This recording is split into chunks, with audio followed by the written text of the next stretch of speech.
Assalamualaikum warahmatullahi wabarakatuh.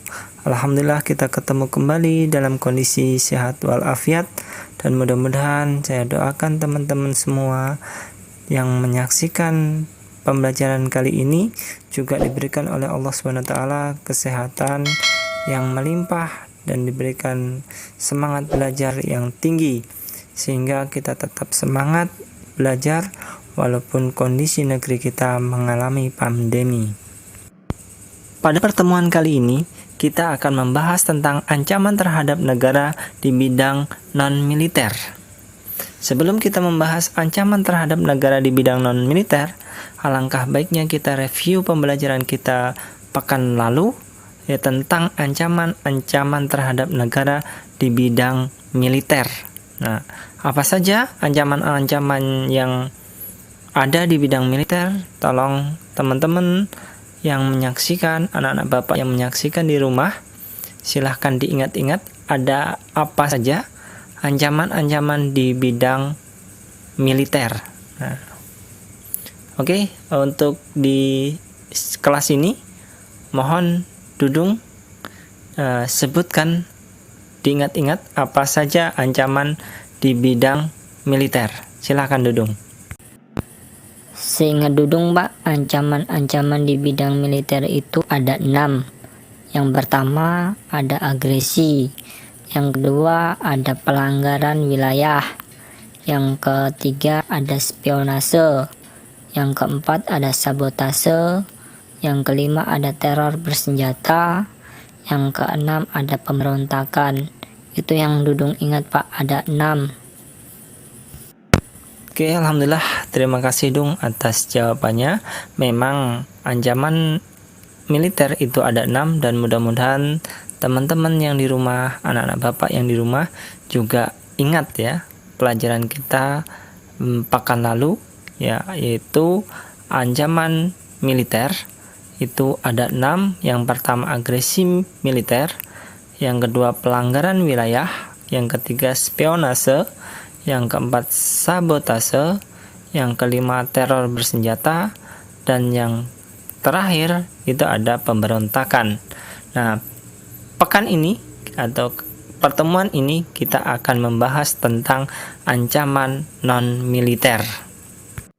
Oke, kita lanjut untuk pelajaran kali ini, yaitu ancaman non-militer terdiri dari 5 aspek, yaitu atau 5 bidang, yaitu aspek ideologi, aspek politik, aspek ekonomi, aspek sosial, dan aspek budaya.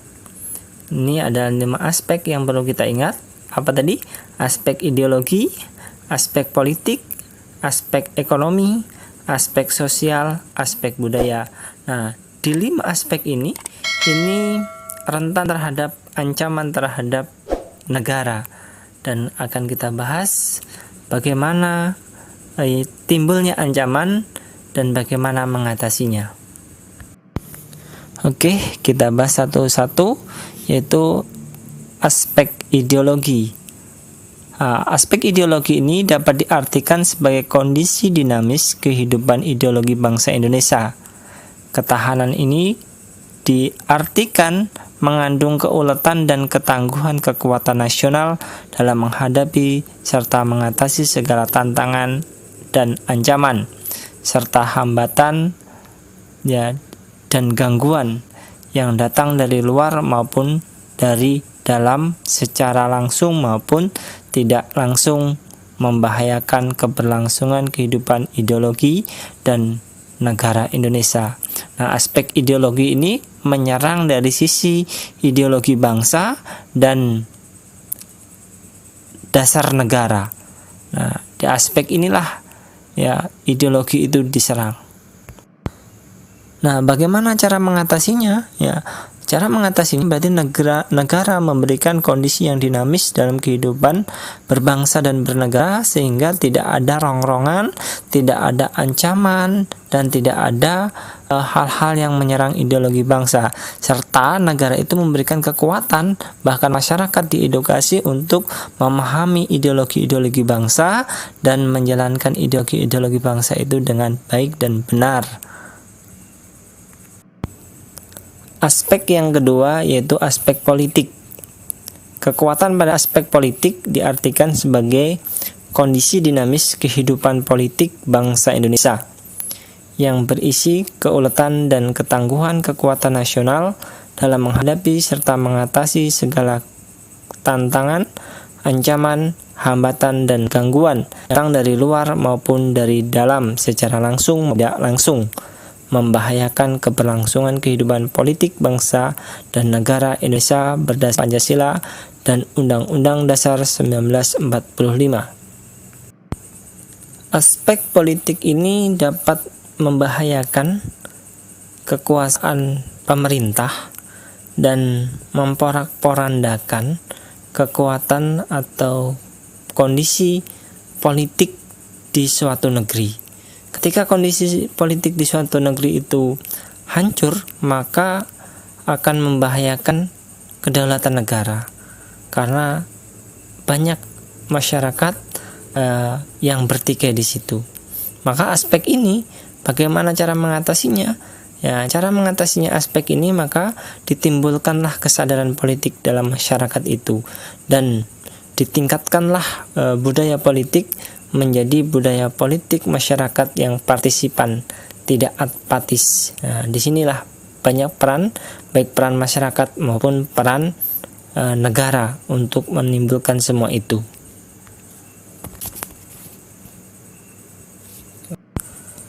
Aspek yang ketiga adalah aspek ekonomi.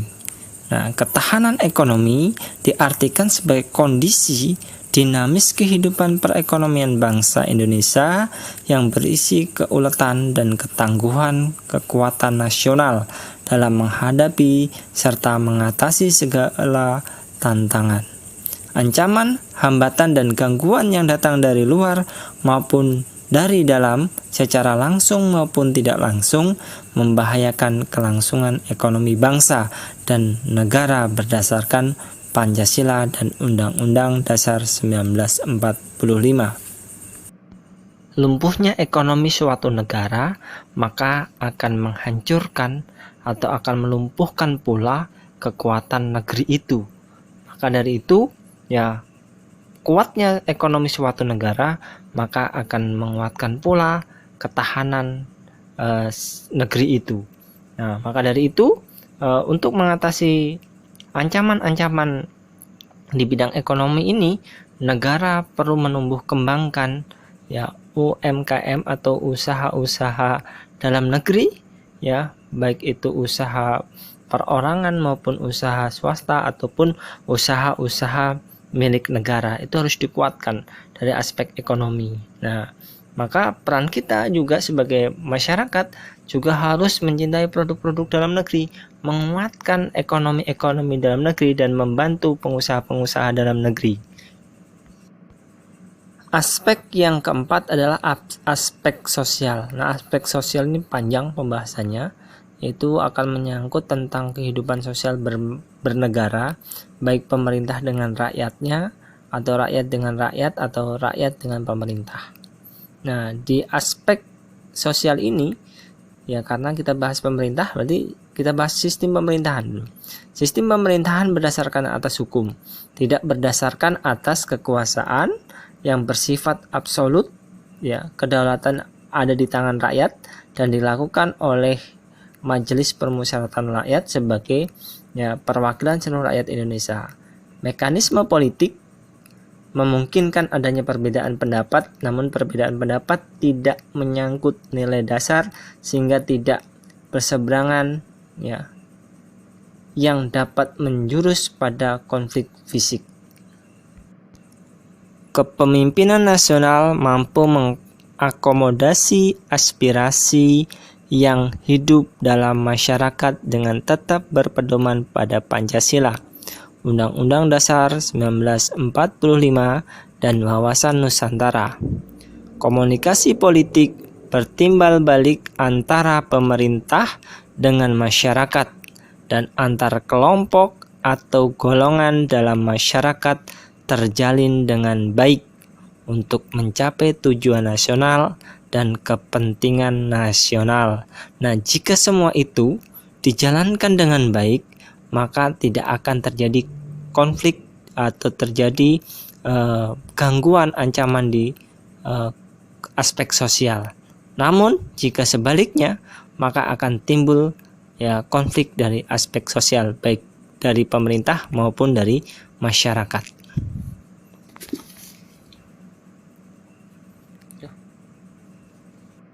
Nah, maka di sini pada aspek sosial ini Undang-Undang Dasar Negara Republik Indonesia tahun 1945 itu sudah mengatur masalah aspek sosial ini, baik kedudukan rakyat di hadapan hukum maupun kedudukan rakyat di hadapan pemerintah maupun organisasi-organisasi lainnya di hadapan pemerintah dan di hadapan hukum. Ya.